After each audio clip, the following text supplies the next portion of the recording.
Hi friends, welcome to my channel learn to teach में आप सभी का बहुत बहुत स्वागत है। I am Momita Pal and today we are going to discuss on teaching aptitude. Teaching aptitude के कुछ महत्वपूर्ण क्वेश्चंस के ऊपर ये वीडियो में आज हम डिस्कस करने वाले हैं। अपकमिंग एनवीएस केवीएस भी जो बहुत जल्दी निकलने वाला है, एपीएस यानी कि एडब्ल्यूएस, ये सारे एग्जाम, ये जो सीएसबी जो कंडक्ट होने वाला है, C TET, super TET, REET, ये सारे एग्जाम के लिए टीचिंग एप्टीट्यूड बहुत ही एक इंपॉर्टेंट टॉपिक है जहाँ से बहुत सारे क्वेश्चंस आने का बहुत से चांसेस रहता है, आते भी है। तो चलिए आज इस वीडियो में आज हम डिस्कस करेंगे टीचिंग एप्टीट्यूड के क्वेश्चंस के ऊपर। बहुत सारे कैंडिडेट मुझे बोल रहे थे कि टीचिंग एप्टीट्यूड के ऊपर एक लेंथी क्लास बनाने के लिए, तो आज ये क्लास थोड़ा लेंथी होने वाला है, तो ज़रूर इस वीडियो को एंड तक ज़रूर देखिए। तो चलिए स्टार्ट करते हैं। चैनल में अगर नए हैं आप तो ज़रूर सब्सक्राइब कर लीजिए चैनल को। अगर बेल आइकन को प्रेस नहीं किए हैं तो बेल आइकन को भी ज़रूर प्रेस कर लीजिए। वीडियो को लाइक कीजिए, शेयर कीजिए, कमेंट करते जाइए क्वेश्चन डिस्कशंस के साथ, सेशन को और भी इंटरेक्टिव बनाने के लिए। तो चलिए स्टार्ट करते हैं। आज का फर्स्ट क्वेश्चन है, the learning theory given by Jean पियाजे based on the idea of जी पियाजे द्वारा किया गया जो दिया गया जो अधिगम सिद्धांत इस विचार पर आधारित है। Your option are here. Option A readiness यानी कि तत्परता, ऑप्शन बी एक्सपीरियंस यानी कि अनुभव, ऑप्शन सी रिवॉर्ड यानी कि इनाम, एंड ऑप्शन डी रेस्पॉन्स यानी कि जवाब। तो चारों ऑप्शन में से कौन सा ऑप्शन आपको सही उत्तर लग रहा है आप कमेंट सेक्शन में कमेंट करके जरूर बताइए कि जे पियाजे द्वारा दिया गया अधिगम सिद्धांत इस विचार पर आधारित है तत्परता के ऊपर। दैट इज ऑप्शन ए हो जाएगा यहाँ पे करेक्ट आंसर, रेडीनेस के ऊपर। Go to the next question. Presenting disconnected chunks of knowledge would, your options are here. Option A make the task of the teacher difficult and that of the learners easy. Option B make recall easier for the learners. Option C help learners to organize information on their own, and option D make it difficult for the learners to gain conceptual understanding. So देखिए यहाँ पे question में है कि presenting disconnected chunks of knowledge, आप कुछ ऐसा knowledge जो डिस्कनेक्टेड चंक्स वो आप प्रेजेंट कर रहे हैं, तो वो किस उपाय से आप करेंगे, कौन से स्ट्रैटेजी से आप करेंगे। जो ऑप्शन डी है यहाँ पे वो हो जाएगा सही उत्तर, क्योंकि इसमें दिया गया है ऑप्शन में कि make it difficult for the learners to gain conceptual knowledge understanding. So option D हो जाएगा यहाँ पे correct answer. Go to the next question. The learning theory given by J पियाजे based on the ideas of, that is on readiness. हम पहले भी देख लिए हैं क्वेश्चन रेडीनेस, ये एक टाइपिंग मिस्टेक है। तो चलते हैं नेक्स्ट क्वेश्चन में। How a teacher should behave with the students. Your option है here. Option A father, option B as a leader, option C as a general, and option D as a friend. So एक teacher को किस तरह से behave करना चाहिए उनके students के साथ, तो as a leader. So option B will be the correct answer, as a leader. So go to the next question. An old but effective teaching strategy is, your options are here. Option A silent reading, option B reading, option C read aloud, and option D all of the above. So an old but effective teaching strategy is, क्या होता है ये, read aloud. Read aloud, option C will be the correct answer. Go to the next question. The first institution of higher learning in the western world, academy was founded by, academy was founded by, your options are here. Option A Plato, option B Aristotle, option C Socrates, option D John Dewey। तो चारों option में से देखिए Plato, option A will be the correct answer. academy was founded by Plato, option A is the correct answer. Go to the next question. Teachers should read other books also except course books. What will be the benefit of it? एक teacher को जो syllabus का जो books दिया रहता है उससे भी ज़्यादा बेनिफिट पाने के लिए बाहर से और बुक को भी स्टडी करना चाहिए। तो ये किस लिए करना चाहिए, क्या बेनिफिट उनको मिलेगा। Your option are here. Option A they will get satisfaction and teach well, option B they can use their best time, option C people will know him as best teacher due to his way of teaching, and option D knowledge will be overall developed and they will teach well। तो चारों option में से देखिए ये D option में जो है कि knowledge will be overall develop, क्योंकि नॉलेज को ओवरऑल डेवलप करने के लिए आपको बाहर से भी एज अ टीचर उनके नाते आपको बाहर से भी आउट ऑफ सिलेबस भी आपको पढ़ना पड़ेगा आपके नॉलेज को बढ़ाने के लिए।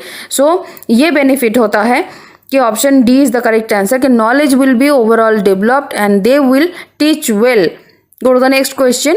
Realism is a philosophical approach that argues that ultimate reality is the world of. Your options are here. Option A observations, option B experiences, option C ideas and option D physical objects. तो देखिए realism is a philosophical approach. realism जो होता है वो एक philosophical approach होता है that argues that ultimate reality क्या होता है is the world of, that is physical object. realism always बोलता है physical objects के ऊपर. So option D हो जाएगी यहाँ पे correct answer, physical objects. Go to the next question. If some students fail in the examination, it is the fault of. अगर कुछ स्टूडेंट एग्जाम में फेल होते हैं तो ये किसका फॉल्ट होता है? Your options are here. Option A the principal, option B the teacher, option C the pupils themselves and option D textbooks. देखिए कुछ स्टूडेंट्स फेल हुए हैं, सारे स्टूडेंट्स फेल नहीं हुए हैं, कुछ स्टूडेंट फेल हुए हैं एग्जामिनेशन में. तो ये किसका फॉल्ट है? कुछ स्टूडेंट्स का. So option C will be the correct answer, peoples themselves. क्योंकि अगर सारा कैंडिडेट फेल हो जाता तब जाके टीचर का कुछ फॉल्ट हम बोल सकते थे, बट यहाँ पे कुछ स्टूडेंट अगर फेल हुए हैं एग्जामिनेशन में, so option C will be the correct answer, peoples themselves. Go to the next question. The main aim of teaching is.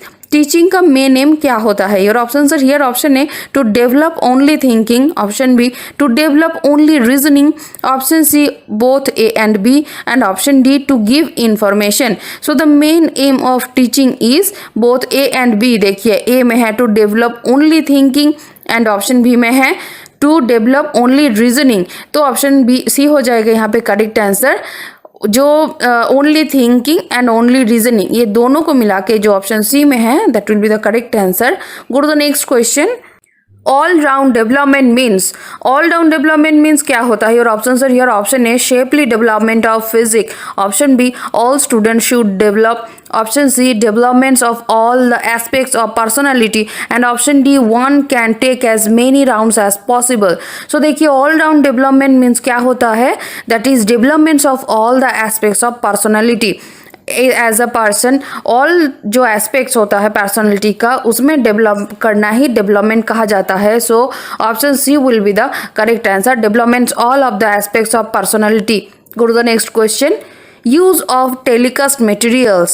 Your options are here. Option A reduces the burden of the teacher, option B enhances concentration and learning, option C increases retention power and option D all of the above. तो देखिए यहाँ पे use of telecast materials. telecast material आप use करते हैं किस लिए? To enhance concentration and learning. enhance करने के लिए जो students का concentration है learning को, so option B will be the correct answer. So use of telecast materials enhances concentrations and learning. Option B हो जाएगा यहाँ पे correct answer. Go to the next question. Most important work of teacher is. एक teacher का most important काम यानी कि work क्या होता है? Your option are here. Option A to organise teaching work, option B to evaluate the students, option C to take care of children and option D to deliver lecture in class. So एक teacher का most important work क्या होता है? To organise teaching work. To organise teaching work option A हो जाएगी यहाँ पे correct answer. To organise teaching work is the most important work of a teacher. Go to the next question. Which of the following is an important anger arousing situation during adolescence. So your options are here. Option A not getting the needs fulfilled, option B biased attitude against them, option C unfair and insulting attitude towards them and option D all of the above. तो देखिए which of the following is an important anger arousing situation during adolescence. जब बच्चे बड़े होते हैं, बड़े हो रहे होते हैं तो उनका जो एंगर अराउजिंग होता है वो किस लिए होता है? All of the above. All यहाँ पे जो ऑप्शन है या वो सही है. Not getting the needs fulfilled अगर होता है, उनका जो नीड्स होता है वो अगर फुलफिल ना हो तो भी वो एंगर होते हैं. बायास्ड हो अगर किसी का जो एटीट्यूड है वो अगर उनके तरफ अगर जो बायास्ड है तो तब भी वो इरिटेट होते हैं, एंगर होते हैं. ऑप्शन सी में देखिए अनफेयर एंड इंसल्टिंग एटीट्यूड अगर किसी ने दिखाया उस स्टूडेंट के ऊपर तो वो भी एंगर अराउजिंग का रीज़न हो जाता है उस टाइप के कैंडिडेट्स के ऊपर जो एडोलेसेंट स्टेज में है. So option D will be the correct answer. Option D is the all of the above. All options यहाँ पे सही है। तो ये था आज का वीडियो, ये कंटिन्यूअस चलता रहेगा। तो अगर इस चैनल में नए हैं तो सब्सक्राइब जरूर कर लीजिए इंपॉर्टेंट वीडियो अपलोड पर अपडेट आप तक पहुंचने के लिए। साथ ही साथ बेल आइकन को प्रेस कीजिए। वीडियो को अगर पसंद आए तो हेल्पफुल लगे तो आप लाइक ज़रूर कीजिए, शेयर कीजिए अपने फ्रेंड्स के साथ। ये वीडियो कंटिन्यूअस, इसके बाद भी जो नेक्स्ट क्वेश्चन है ये हम डिस्कस करेंगे। अपकमिंग जो NVS, KVS, CTET, super TET, REET, ये सब एग्जामिनेशन के लिए, APS, AWS, CSB जो कंडक्ट होने वाला है, तो सारे एग्जामिनेशन के लिए सब अभी नज़दीक में आ रहा है एग्जामिनेशंस। तो बहुत ही इंपॉर्टेंट ये वीडियो आप मिस मत कीजिए। तो देखते रहिए चैनल को। तो चलते हैं नेक्स्ट, मिलते हैं नेक्स्ट वीडियो में, तब तक के लिए ऑल द बेस्ट।